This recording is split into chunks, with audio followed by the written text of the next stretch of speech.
6 cylinder free, இது மாதிரியான கவர்ச்சிகரமான அறிவிப்புகள்ல மயங்கியும் கூட, ஏன்னா 100 யூனிட்டுக்கு 200 யூனிட் ஃப்ரீ.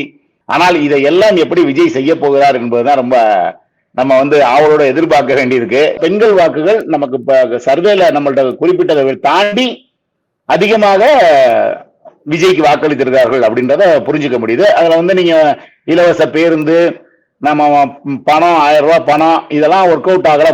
கொடுத்த பணம் இதெல்லாம் ஒர்க் அவுட் ஆகலன்றது விஜய் மேல இருக்க கிரேஸ். இன்னொன்னு, விஜய் வந்தா 2500 ரூபாய் தருவாரு.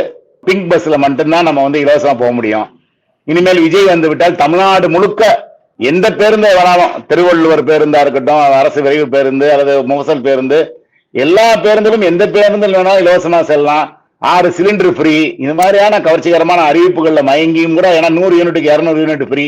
ஆனால் இதை எல்லாம் எப்படி விஜய் செய்ய போகிறார் என்பதுதான் ரொம்ப நம்ம ஆவலோட எதிர்பார்க்க வேண்டியிருக்கு. ஏன்னா அவர் போட்ட பட்ஜெட்டை சில பேர் கணக்கு போட்டு சொன்னாங்க, பட்ஜெட்டை விட 3 மடங்கு அதிகமா இருக்கு அவர் கொடுத்திருக்க லிஸ்ட். தமிழ்நாடு பட்ஜெட்டுடைய மொத்த தொகையை விட 3 மடங்கு அதிகமாக இருக்கு, அதெல்லாம் செலவு பண்ணணும். இந்த மாதிரியான விஷயங்கள்லாம் அவர் நிறைவேற்றணும். ஏன்னா முதியோருக்கு 4000 சொல்லியிருக்காரு, வேலையில்லா பட்டதாரிகளுக்கு மாதம் 4000 இருக்காரு. எல்லாம் மாதம் மாதம், ஏதோ ஒன் டைம் கிடையாது, எல்லாமே மாதம் மாதம் ரெக்கரிங்.